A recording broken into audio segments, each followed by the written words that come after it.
तो चलिए आज चलते हैं महाराष्ट्र के नांदेड़। यहाँ एक ऐसी कहानी सामने आई है जिसमें एक तरफ तो है एक बेहद भयानक जुर्म और दूसरी तरफ प्यार का एक ऐसा वादा जो टूट नहीं सकता। ये सिर्फ कुछ शब्द नहीं है, ये एक ऐलान है। सोचिए, ये बात एक लड़की ने अपने लवर के फ्यूनरल पर कही थी, उस लवर के जिसे बेहद बेरहमी से मार डाला गया था।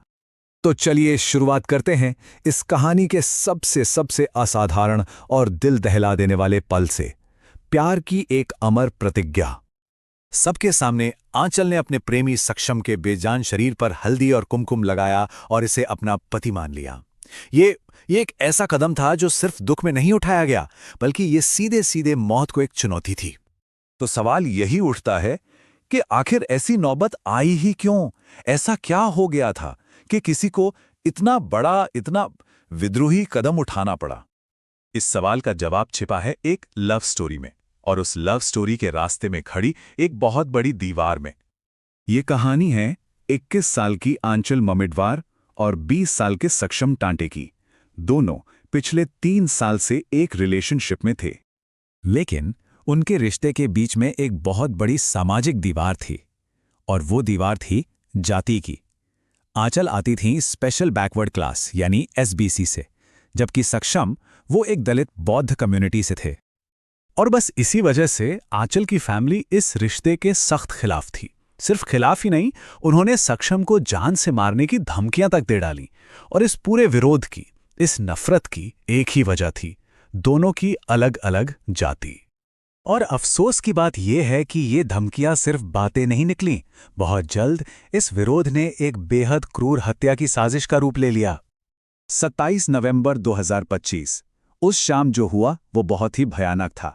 सक्षम पर एक ग्रुप ने हमला किया।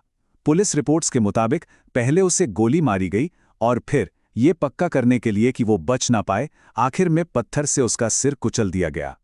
तो आखिर इस हत्या के पीछे थे कौन? सुनिए। आंचल के अपने पिता गजानन ममेडवार, उसके 2 भाई हिमेश और साहिल, और उनके कुछ साथी।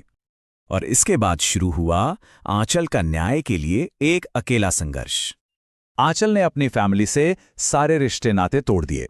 उसने कसम खाई है कि वो अब कभी शादी नहीं करेगी, और सक्षम की विधवा बनकर उसकी मां के साथ ही अपनी पूरी जिंदगी गुजारेगी। और जब बात आती है न्याय की, तो उसकी मांग बिल्कुल साफ है, बिल्कुल अटल। उसने सीधे कहा, मैं अपने पिता और अपने भाइयों के लिए फांसी की सजा मांगती हूं। अब पुलिस ने इस मामले में काफी तेजी से एक्शन लिया है। सबसे पहले आईपीसी सेक्शन 302 के तहत मर्डर का केस रजिस्टर किया गया। फिर इसके साथ ही SC/ST prevention of atrocities act भी लगाया गया, क्योंकि ये मामला सीधे सीधे जाति पर आधारित हिंसा का है।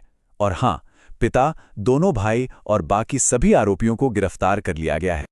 लेकिन ये सिर्फ एक अकेली अलग थलग घटना नहीं है, ये एक बहुत बड़ी और भयानक सच्चाई की तरफ इशारा करती है, जिसे हम ऑनर किलिंग के नाम से जानते हैं।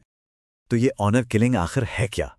देखिए, ये तब होता है जब फैमिली के ही लोग अपने किसी मेंबर को मार देते हैं। क्यों?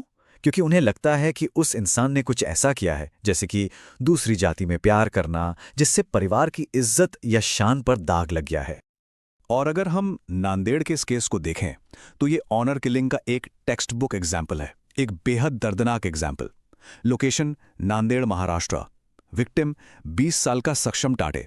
हत्या का मकसद सिर्फ एक इंटरकास्ट लव अफेयर, और आरोपी खुद लड़की की अपनी फैमिली। तो आखिर में ये पूरी कहानी हमें एक बहुत ही गहरे सवाल के सामने लाकर खड़ा कर देती है। समाज की झूठी शान या एक इंसान